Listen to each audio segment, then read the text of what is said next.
വാസ്തുശാസ്ത്രത്തിന്റെ 4-ാം അധ്യായത്തിലേക്ക് ഏവർക്കും സ്വാഗതം.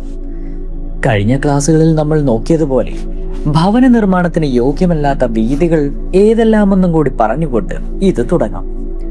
9 വീഥികളിൽ പിശാചയ, യമ, നാഗ, അഗ്നി എന്നീ 4 വീഥികൾ ഭവന നിർമ്മാണത്തിന് നിന്ദ്യമാണ്. മറ്റ് 5 വീഥികൾ നല്ലതുമാണ്. വാസ്തു സൂത്രങ്ങൾ എന്നാൽ എന്താണെന്ന് ഇനി നോക്കിയാൽ, വാസ്തുവിന്റെ മധ്യത്തിൽ നേരെ കിഴക്ക് പടിഞ്ഞാറും തെക്ക് വടക്കുമായിട്ടാണ് പ്രധാന സൂത്രങ്ങൾ കടന്നു പോകുന്നത്. ഇതിൽ കിഴക്ക് പടിഞ്ഞാറുള്ളത് ബ്രഹ്മസൂത്രമാണ്, തെക്ക് വടക്കുള്ളത് യമസൂത്രം. ഇനി നിര്യതി കോണിൽ നിന്നും ഈശാനു കോണിലേക്ക് പോകുന്ന രേഖയാണ് കർണസൂത്രം. വായു കോണിൽ നിന്നും അഗ്നി കോണിലേക്ക് പോകുന്നത് മൃത്യുസൂത്രം. ഇനി 4-ാം അധ്യായത്തിന്റെ അടിസ്ഥാന ഭാഗത്തേക്ക് വന്ന് വസ്തുവിന്റെ ലക്ഷണത്തെ പറ്റിയാണ് നമ്മൾ പറയുന്നത്. അതായത് ഒരു ഉത്തമ വസ്തുവിന്റെ ലക്ഷണം എന്താണ്? സമനിരപ്പായിരിക്കുക, കിഴക്കോട്ട് വെള്ളമൊഴുക്കുക, ചവിട്ടുമ്പോൾ മുഴങ്ങുന്ന ശബ്ദം കേൾക്കുക, മിനുസമുള്ള മണ്ണുണ്ടായിരിക്കുക, ഏതെങ്കിലും വിത്ത് വിതച്ചാൽ കാലതാമസം കൂടാതെ മുളയ്ക്കുക, വേനൽക്കാലമാണെങ്കിലും കൂടി ആവശ്യത്തിന് ശുദ്ധജലം ലഭിക്കുക, ഒരു കുഴി നിർമ്മിച്ച ശേഷം ആ മണ്ണ് അതേ കുഴിയിൽ തന്നെ തിരികെ നിറച്ചാൽ ബാക്കി വരണം. ഇത്തരത്തിലുള്ള വസ്തു ഭവന നിർമ്മാണത്തിന് ഉത്തമമാണ്. വാസയോഗ്യമായിരിക്കുന്നതാണ് ലക്ഷണയുക്തമായ വസ്തു. മനുഷ്യർക്കും മറ്റ് ജീവജാലങ്ങൾക്കും ഭക്ഷ്യയോഗ്യമായ ഫലങ്ങളും കിഴങ്ങുവർഗ്ഗങ്ങളും സസ്യലതാദികളും ലക്ഷണയുക്തമായ ഭൂമിയിൽ ഉണ്ടായിരിക്കണം. അശുഭ ലക്ഷണമുള്ള വസ്തു എപ്രകാരമുള്ളതാണ്? വൃത്താകൃതിയിലോ അർദ്ധചന്ദ്രാകൃതിയിലോ ഉള്ള വസ്തു അശുഭ ലക്ഷണങ്ങളുള്ളതാണ്. 2, 3, 5, 6 എന്നീ കോണുകളിൽ ഉണ്ടാവുക, ശൂലം, കുന്തം ഇവ പോലിരിക്കുക, ആമ, ആന, മത്സ്യം എന്നിവയുടെ പുറം പോലെയുള്ള വസ്തു, പശുവിന്റെ മുഖം പോലെയുള്ള ആകൃതിയുള്ള വസ്തു, ഇവകൾ അശുഭ ലക്ഷണങ്ങളാണ്. ഇത്തരം വസ്തുവിൽ ഭവനം വെച്ച് താമസിച്ചാൽ ദുരിതങ്ങൾ ഒഴിഞ്ഞ സമയമുണ്ടാവില്ല.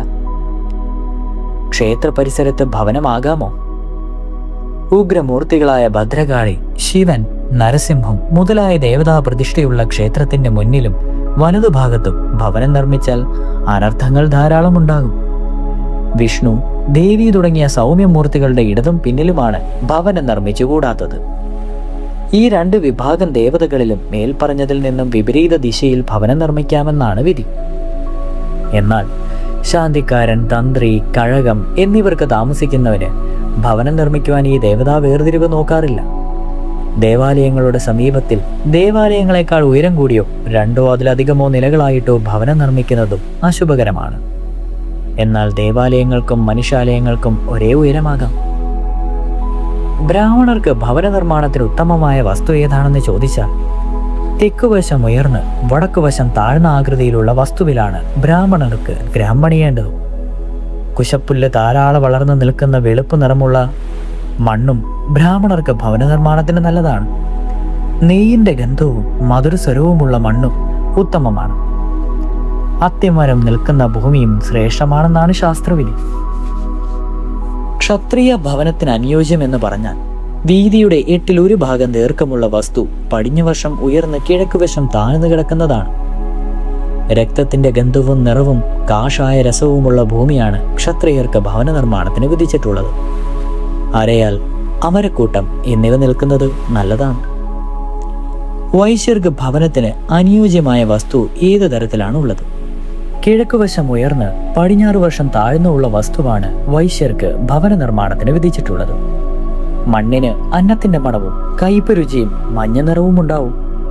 വസ്തുവിൽ കറുക, അരയാൽ എന്നിവ നിൽക്കുന്നതും നല്ലതാണ്. ഉത്തമ ഭവന നിർമ്മാണത്തിന് ശൂദ്രർക്ക് വിധിച്ചിട്ടുള്ള വസ്തു ഏതാണ്? കറുത്ത നിറവും മദ്യത്തിന്റെ മണവും എരിവിന്റെ രുചിയുമുള്ള മണ്ണ് നിറഞ്ഞ വസ്തുവാണ് ശൂദ്രർക്ക് വിധിച്ചിട്ടുള്ളത്. കിഴക്കുവശം ഉയർന്ന് പടിഞ്ഞാറ് താഴ്ന്നുള്ള ഭൂമിയാണ് ഉത്തമം. വിസ്താരത്തിന് 4/1 ദീർഘം കൂടുതൽ വേണം. വസ്തുവിൽ ഇത്തിമരവും അറ്റുർബയും ഉള്ളത് വളരെ നല്ലതാണ്. ഇതിൽ പറയുന്ന ബ്രാഹ്മണ, ക്ഷത്രിയ, വൈശ്യ, ശൂദ്ര ഇത് ജന്മം കൊണ്ട് നേടുവാനുള്ളതല്ല. ഓരോരുത്തരുടെ കർമ്മത്തിനനുസരിച്ചാണ് ഇതിനെ 4 രീതിയിൽ തിരിച്ചിരിക്കുന്നത്. അതായത് ബ്രഹ്മത്തെ അറിയുന്നവൻ ബ്രാഹ്മണനാണ്, അല്ലാതെ ജന്മം കൊണ്ട് ഇവന് ബ്രാഹ്മണനാവുന്നില്ല. ഇനി ഒരു രീതിയിലും ഭവന നിർമ്മാണത്തിന് കൊള്ളാത്ത വസ്തു ഏതാണെന്ന് ചോദിച്ചാൽ, ചാതുർവർണ്ണ പ്രകാരം ഓരോ ജാതിക്കാർക്കും വിധിച്ചിട്ടുള്ള വസ്തുവിന്റെ നിറം, രുചി, ഗന്ധം എന്നിവ ഇടകലർന്നാണ് കാണുന്നതെങ്കിൽ ആ വസ്തു ആർക്കും ഭവന നിർമ്മാണത്തിന് കൊള്ളില്ലെന്നാണ് വാസ്തുശാസ്ത്ര വിധി. ഉത്തമ വസ്തുവിന്റെ ലക്ഷണം കണ്ടെത്തുവാൻ പരീക്ഷണം നടത്തുന്നത് എങ്ങനെയെന്ന് ചോദിച്ചാൽ, ലക്ഷണം അറിയേണ്ട വസ്തുവിന്റെ മധ്യഭാഗത്തായി ഒരു കോലളവിൽ ചതുരവും അത്രയും താഴ്ചയിലുള്ള ഒരു കുഴിയുണ്ടാക്കുക. ഇനി ഒരു ശുഭദിനം നോക്കി ഒരു പച്ച മൺകുടത്തിൽ നെല്ല് നിറച്ച് ആ കുഴിയിൽ വെക്കാം. കുടത്തിന് മീതെ ചെരാതു വെച്ച് നെയ്യൊഴിച്ച് 4 തിരികൾ ഇടണം. ഈ തിരികൾ വെളുപ്പ്, ചുവപ്പ്, മഞ്ഞ, കറുപ്പ് ഇപ്രകാരമായിരിക്കണം. വെള്ളത്തിരി കിഴക്കോട്ടും, മഞ്ഞത്തിരി പടിഞ്ഞാറോട്ടും, ചുവപ്പ് തിരി തെക്കോട്ടും, കറുപ്പ് തിരി വടക്കോട്ടുമാണ് ഇടേണ്ടത്. തിരികൾ 4 കൊളുത്തി കഴിഞ്ഞ് കുഴി അടച്ചു വെക്കുക. എന്നിട്ട് 2 നാഴിക കഴിഞ്ഞ് തുറന്നു നോക്കുക. അപ്പോൾ വെളുത്ത തിരി കത്തുന്നുണ്ടെങ്കിൽ ആ വസ്തു ബ്രാഹ്മണർക്കും, ചുവപ്പാണ് കത്തുന്നതെങ്കിൽ ക്ഷത്രിയർക്കും, മഞ്ഞ വൈശ്യർക്കും, കറുപ്പ് ശൂദ്രർക്കുമാണ് വിധിച്ചിട്ടുള്ളത്. ഇനി 4 തിരിയും കത്തിക്കൊണ്ടിരിക്കുകയാണെങ്കിൽ 4 ജാതിക്കാർക്കും വസ്തു ഭവന നിർമ്മാണത്തിന് ഉപയോഗിക്കാം. ഒരു തിരിയും കത്തുന്നില്ല എങ്കിൽ ആ വസ്തു ആർക്കും ഉപയോഗിക്കാൻ കൊള്ളില്ല. ഭവനം നിർമ്മിക്കുവാനുള്ള വസ്തുവിന്റെ ശുഭശുഭ ലക്ഷണഫലം അറിയുന്നത് എങ്ങനെയാണെന്ന് നോക്കിയാൽ, നമ്മൾ ഭവനം നിർമ്മിക്കാൻ ഉദ്ദേശിക്കുന്ന വസ്തുവിൽ ഒരു ശുഭദിനം രാവിലെ കലപ്പ കൊണ്ട് ഉഴുവണം. ആദ്യമായിട്ട് വിറകിളകി വന്നാൽ അഗ്നിഭയമുണ്ടാകും. ഇഷ്ടിക കഷ്ണം ഇളകി വന്നാൽ ഭവനം നിർമ്മിക്കുന്നതോടെ ധനലാഭമുണ്ടാകുമെന്നാണ് ഫലം.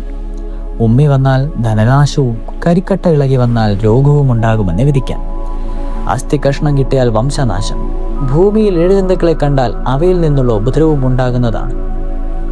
ഉഴവുമ്പോൾ കൽപ്പ കല്ലിൽ തട്ടുകയോ കല്ലിളകി വരികയോ ചെയ്താൽ ശുഭമാണ്. ഇനി അടുത്ത ക്ലാസ്സിൽ നമുക്ക് ദിക്കുകളെ പറ്റി പഠിക്കാം. തുടരും.